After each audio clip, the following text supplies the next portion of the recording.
Vous voici sur ma chaîne, en période d'Halloween, à la recherche d'histoires étranges, d'histoires inquiétantes, peut-être même effrayantes, à la recherche de secrets oubliés, ou qu'on a essayé de faire disparaître sous le tapis. Alors me voici, devant vous, pour vous raconter l'histoire, la légende, ou la vérité, que la famille royale d'Angleterre a essayé de cacher très loin, en Écosse, dans le château de Glamis. Est-ce que vous avez envie que je vous parle d'une légende ?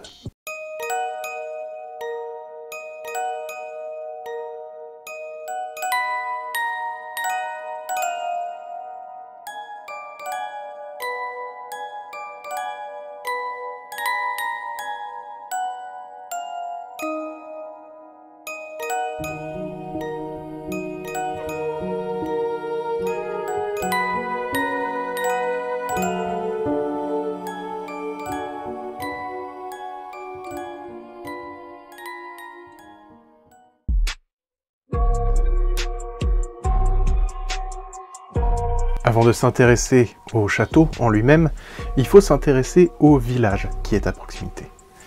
Le village de Glamis est situé en Écosse, dans la région de l'Angus, ou Angus de l'Écossais.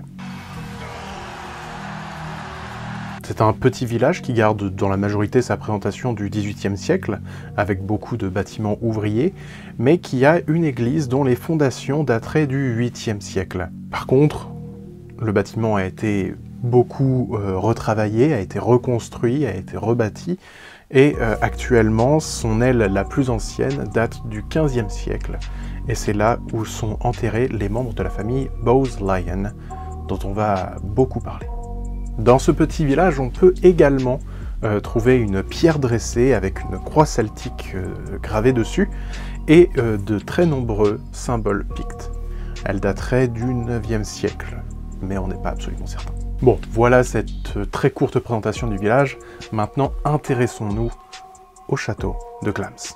Ce que l'on sait, c'est qu'en 1372, le château était déjà construit, car il a été donné par Robert II d'Écosse à John Lyon, alors Tan de Glamis. Mais on sait aussi qu'en 1034, Malcolm II, roi d'Écosse, se fait assassiner dans un pavillon royal, dans un pavillon de chasse royal, dans la zone, ce qui nous donne l'origine, enfin le lieu de location, de localisation, de l'endroit, qui inspirera du coup Shakespeare pour l'écriture de Macbeth.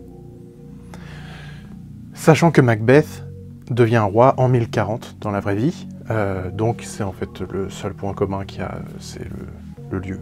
Voilà.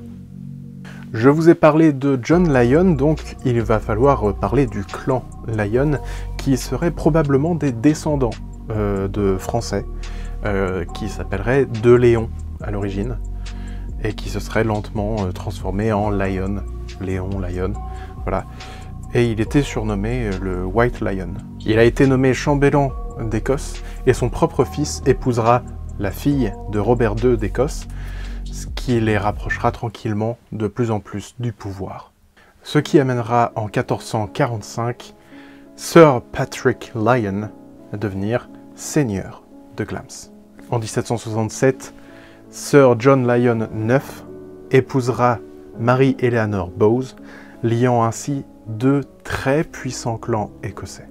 Ce qui amènera au XIXe siècle au mariage entre Sir William Bowes-Lyon et Lady Elizabeth Blackiston, qui donneront naissance bien plus tard à Lady Elizabeth Angela Marguerite Bowes-Lyon, que l'on connaîtra sous le nom de Reine Élisabeth, la reine-mère, mère d'Élisabeth II, que nous avons connue, et la reine d'Angleterre, quoi. La reine Élisabeth est donc née et a grandi, a été élevée à Glamis Castle, le château de Glamis, Glamis si vous le dites à la française. Et alors déjà, dans un premier temps, on peut se dire, c'est quand même une histoire d'une famille qui a, pendant des siècles, gagner toujours un peu plus de chemin jusqu'à finir par atteindre le trône.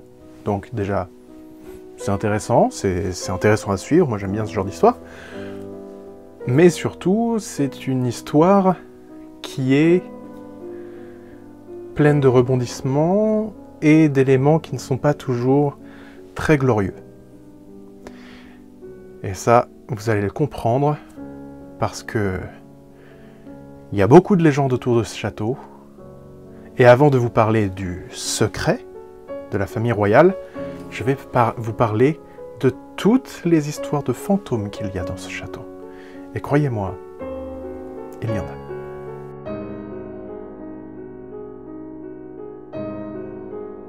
Le château de Glamis est considéré comme étant un des plus hantés d'Écosse, si ce n'est le plus hanté d'Écosse, et un des plus hantés au monde. Il y aurait environ 9 fantômes identifiés dans le château. Et le premier fantôme dont je vais vous parler, c'est The Grey Lady.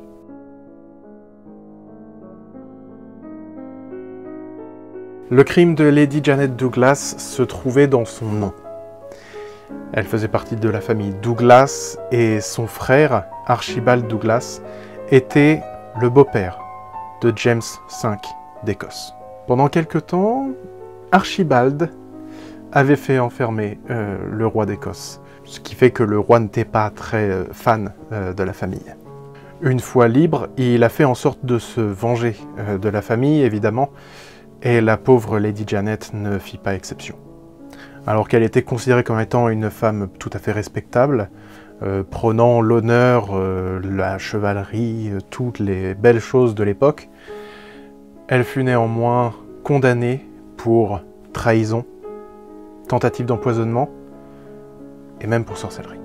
Et ce même alors qu'il n'y a aucune preuve de ça. Il n'y avait aucune preuve de ça, il n'y avait rien qui disait quoi que ce soit, mais le roi a dit que faut trouver un moyen pour la défoncer. Voilà.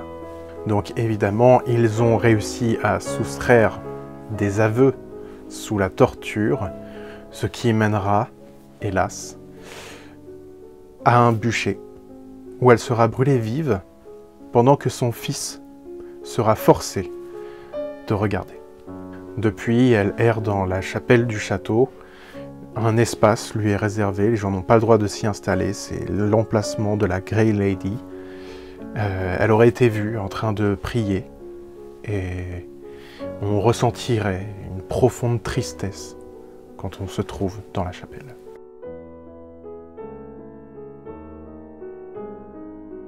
Cette histoire se trouve être en lien avec le secret de la famille Bowes-Lyon. C'est l'histoire d'une servante qui, un soir, serait tombée sur ce secret, aurait découvert ce secret malencontreusement.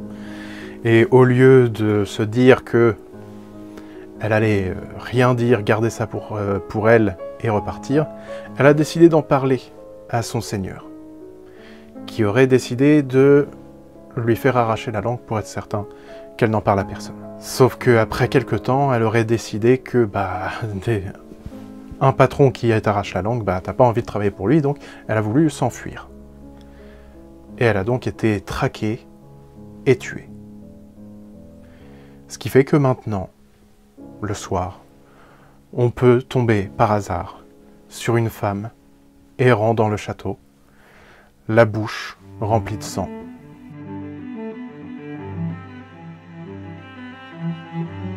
Cette légende est en lien avec la légende qui va arriver juste après. Elle parle du Earl Birdie qui, si on ne sait pas exactement qui il était, on sait qu'il a existé. Et cet homme avait des jeux tout à fait charmants, notamment un de ses esclaves, qui était noir. Il s'amusait à le faire courir nu autour du château. Chacun ses jeux, moi je trouve pas ça forcément super rigolo. Mais ce jeu prit une tournure dramatique quand il décida qu'il fallait pimenter un peu le jeu et qu'avec ses amis nobles, ils décidèrent de le chasser et de l'abattre. Aujourd'hui, on rencontrerait dans les couloirs un homme qui court, l'air effrayé, et qui essaye de fuir quelque chose, ou quelqu'un.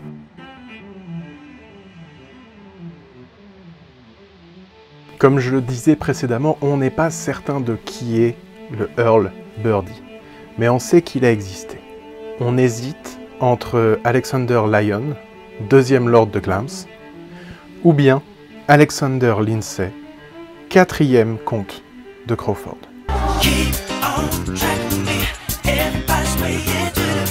En tout cas, la légende raconte que Earl Birdie aurait participé à une partie de cartes dans le château, et après plusieurs heures à jouer aux cartes, un de ses servants serait venu le voir pour lui dire que minuit approchait et qu'on allait être dimanche. Donc, avec dimanche arrive le sabbat, et donc une interdiction de jouer aux cartes dans la religion. Il congédia le servant en disant qu'il n'en avait rien à faire. Le temps avançant, tous ses compagnons de jeu quittaient la table, et il annonça qu'il jouerait jusqu'à la fin des temps, même si pour cela il devait jouer avec le diable. Quand il se retrouva seul à sa table de jeu, quelqu'un frappa à la porte. Pensant que c'était encore un de ses servants qui venait l'interrompre, il incita au nom du diable la personne à rentrer. Un grand homme vêtu de noir alors pénétra dans la salle et s'installa devant lui pour participer au jeu de cartes. De la partie, les témoins auraient entendu des jurons, des cris, des coups sur la table et surtout des hurlements de colère, alors que Earl Birdie était en train de perdre toutes ses richesses, puis progressivement ses titres, ses terres, qu'il mettait tous en jeu et qu'il perdait tous. Car la personne qui était face à lui, c'était le diable. Et quand il n'avait plus rien à donner, plus rien à perdre, il mit sa propre âme en jeu. Quand Earl Birdie perdit son âme, il décida de jouer jusqu'à ce qu'il regagne son âme. Ainsi, en se promenant dans les tours du château, on peut entendre une partie de cartes endiablée.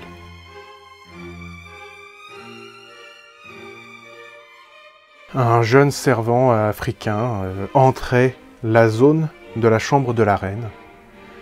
Il s'amuserait à faire trébucher les gens et à retirer des draps sur les lits pendant la nuit. Il n'a été vu que autour de la chambre de la reine.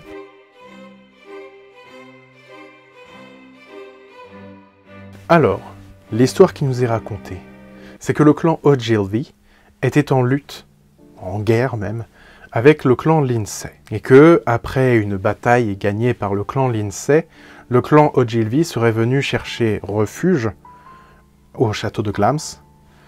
Ils auraient été accueillis à bras ouverts, jusqu'à ce qu'ils se retrouvent être enfermés dans une salle secrète,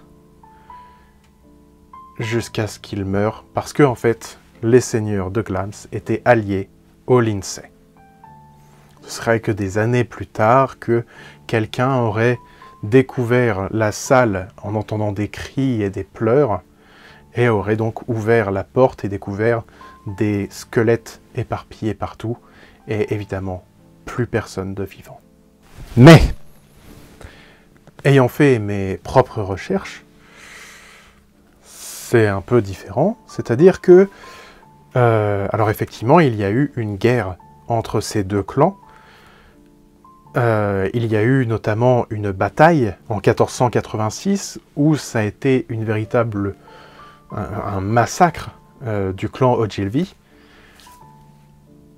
qui s'est suivi par des pillages sur leurs terres et par des massacres de leurs gens. Mais le clan a survécu sans aller chercher sans aller se cacher chez qui que ce soit. Ils ont survécu. C'est aussi simple que ça. C'est-à-dire que la légende dit que le clan a disparu. Non, ils ont survécu, clairement.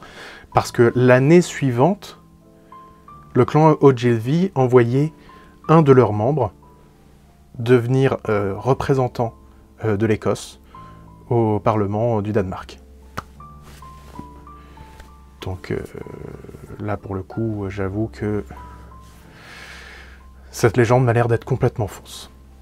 Hélas, parce que d'un certain point de vue, elle est quand même assez stylée, assez...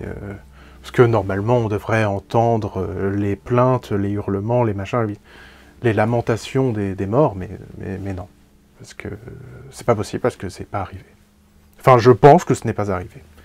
Parce que bon, après, je n'ai pas la science infuse, mais je me suis quand même fait chier à me taper des lignes et des lignes sur des clans écossais et tout, à rien comprendre. Ça m'a pas l'air vrai. Dommage. Enfin, en même temps, c'est bien que ce soit pas vrai, mais bref, vous avez compris.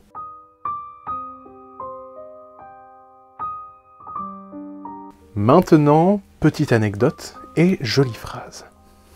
Sir Walter Scott est un auteur écossais de la fin du XVIIIe siècle, et il s'avère que, comme le château de Glamis est un peu éloigné de tout, éloigné des villes, de la vie, etc., les seigneurs de Glamis ont tendance à régulièrement laisser une personnalité, que ce soit un noble ou quelqu'un de ce genre, au château, en gros, pour garder le château, pendant que eux, ils vont pour une certaine période à la capitale ou quelque chose comme ça. Notre cher Sir Walter Scott se retrouva donc en 1790, et pendant plusieurs années, à garder le château de Glamis. Il en ressortira une phrase qu'il écrira et qui sera publiée dans un de ses textes en 1830. En entendant les portes se claquer les unes après les autres, je commençais à me sentir trop loin des vivants, et à la fois trop proche des morts.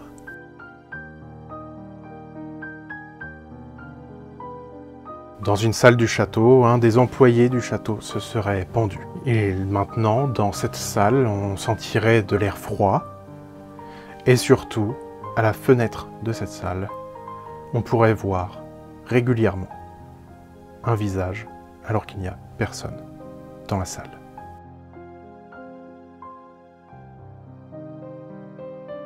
On peut croiser dans l'enceinte du château une vieille femme portant des vêtements qu'elle amène d'un endroit à un autre.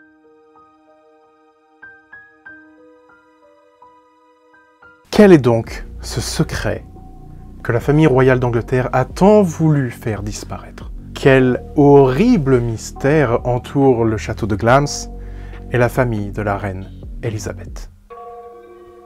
Je vais vous le dire. Tout remonte à l'année 1821. Plus exactement, le 21 octobre 1821. Cela fait 9 mois que Charlotte Bowes-Lyon porte la vie en elle. L'héritier de ce clan, que vous savez maintenant, très important pour l'histoire de la Grande-Bretagne. Alors qu'elle donne naissance à cet enfant, quelque chose se passe mal. On fait sortir tout le monde de la salle, on ne parle plus de la naissance, on ne parle plus de l'héritier. Il y a un silence qui se crée autour de cette date du 21 octobre 1821. Celui qui devait reprendre le nom de son père, Thomas Bowes-Lyon, est mort le jour de sa naissance. En tout cas, c'est ce que la famille annoncera.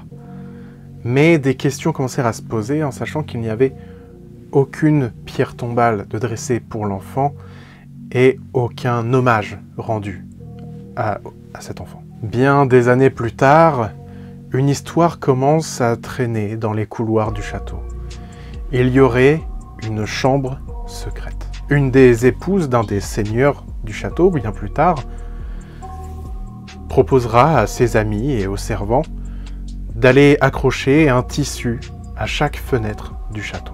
Ils firent le tour du château et découvrirent que une seule fenêtre n'avait pas de tissu. Mais cette salle était impossible à trouver. Quand son mari revint le soir, il n'attendit même pas le lendemain pour chasser sa compagne du château. Pourquoi y avait-il une chambre secrète? Pourquoi n'y avait-il pas de pierre tombale? Tout cela nous ramène au 21 octobre 1821. Selon la légende, Thomas Bowes-Lyon ne serait pas mort ce jour-là, Mais il aurait pris un autre nom des années plus tard, celui du monstre de Glamis Castle. Il sera décrit comme étant une sorte de mélange entre un être humain et une grenouille, extrêmement poilu et se nourrissant de sang. Son apparence monstrueuse et son appétit pour le sang auraient poussé la famille à le cacher. Mais comme c'était leur propre enfant, ils n'avaient pas le cœur à le tuer. Alors ils le cachèrent dans une chambre secrète que personne ne pouvait retrouver. Ils le laissaient se promener le soir dans certaines zones du château. Mais attention à ne pas le croiser. Parce que un homme important aurait croisé le monstre de Glamis et on l'aurait soudoyé pour qu'il parte vivre en Australie. Et se terrer dans le silence, évidemment. Mais pour les personnes qui n'étaient pas importantes, eh bien, elles n'étaient pas importantes. Thomas aurait vécu 100 années, et après cela, sa chambre aurait été condamnée, murée. Mais entre-temps, la famille Bowes-Lyon rejoignait la famille royale d'Angleterre, et ainsi le sujet du monstre de Glamis devenait un des sujets qui étaient régulièrement traités dans toute l'Europe et en Amérique du Nord. Bon, cette histoire est assez cool, soyons honnêtes. Mais, il y a quand même un mais. Déjà, premièrement, les enfants monstrueux, ça existe. Et hélas, ce sont des personnes qui ont des santé extrêmement fragiles. Donc, il est fort probable qu'avec, malgré tout, le niveau de la médecine de l'époque et le taux de mortalité infantile de l'époque, il est fort probable qu'il n'ait pas survécu à la naissance. Et, du fait de la mortalité infantile de l'époque, il n'y avait pas forcément de pierre tombale pour les nourrissons. Et effectivement, s'il avait survécu, je pense qu'il est possible effectivement qu'il ait été caché pour qu'on ne le voit pas et qu'on ne se dise pas l'héritier du clan Bowes-Lyon est un monstre. Bien évidemment, quand je dis ça, je le dis du point de vue de l'époque. Parce que j'espère bien que maintenant, les gens n'ont pas forcément cette façon de voir les choses. Cela dit, il était quand même assez fort probable que c'était un monstre assoiffé de sang. Parce que malgré tout, les humains, on est tous à peu près foutus de la même façon. Voilà, on mange des choses normales. À la limite de la bouillie, peut-être qu'il ne pouvait pas manger, peut-être qu'il n'avait pas de dents, ou je sais pas. Mais manger du sang, bon, c'est un peu... Et je vais pas vous mentir, hein, c'est une vidéo pour Halloween. Donc, même si c'est une véritable légende, le coup de « il bouffait du sang et il a bouffé des servants », je ne l'ai pas beaucoup trouvé. Je l'ai trouvé dans 3-4 légendes, enfin 3-4 versions de la légende, vraiment pas toutes. La majorité, c'est juste un monstre. Enfin, c'est juste un monstre physique. Et encore une fois, c'est pas méchant, c'est juste comme ça qu'il est décrit. Mais oui, moi après, voilà, j'ai pris la version monstre sanguinaire parce que, bon, moi si c'est juste créer une histoire pour harceler le physique de quelqu'un, c'est pas bien. Mais si c'est un monstre qui mange des gens, là c'est cool. Là j'aime bien. Enfin bref. Dans l'ensemble, moi ce que je retiens de cette histoire, c'est avant tout que le château de Glamis a l'air d'être magnifique. Ça a l'air d'être un lieu passionnant à visiter.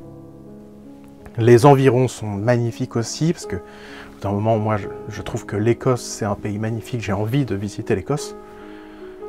Et voilà, j'adorerais visiter Glamis Castle de jour comme de nuit. Et voilà. J'espère que cette vidéo vous aura plu. N'hésitez pas à me dire en commentaire ce que vous en avez pensé. Si vous pensez que certaines de ces légendes vous rappellent quelque chose, peut-être. Des légendes de par chez vous. J'ai envie de connaître les légendes de par chez vous. J'ai aussi envie de reprendre ce format de vidéo, mais de le refaire comme je l'avais fait pour ma vidéo sur le loup vert, pardon. J'ai envie de le rendre plus vivant, avec du coup ce que j'ai appris entre-temps, donc refaire ma vidéo sur le loup vert, mais en mieux. Enfin, du coup, sur d'autres sujets, parce que voilà, mais voilà, vous comprenez l'idée. Voilà, j'espère que cette vidéo vous aura plu. N'hésitez pas à partager la vidéo, mettre un pouce bleu, ça fait toujours plaisir. N'hésitez pas à vous abonner, bien évidemment, parce que ça aussi, c'est pratique, hein, ça m'aide beaucoup. Voilà, dites-moi ce que vous avez pensé de la vidéo. N'hésitez pas à me suivre sur les réseaux sociaux, je suis partout. Voilà, Chronique de l'étrange ou Chronique étrange, ça dépend de ce que je pouvais mettre comme longueur de nom. Et de toute façon, il y a mon Linktree dans la description, donc voilà. Et voilà. Joyeux Halloween! Salut!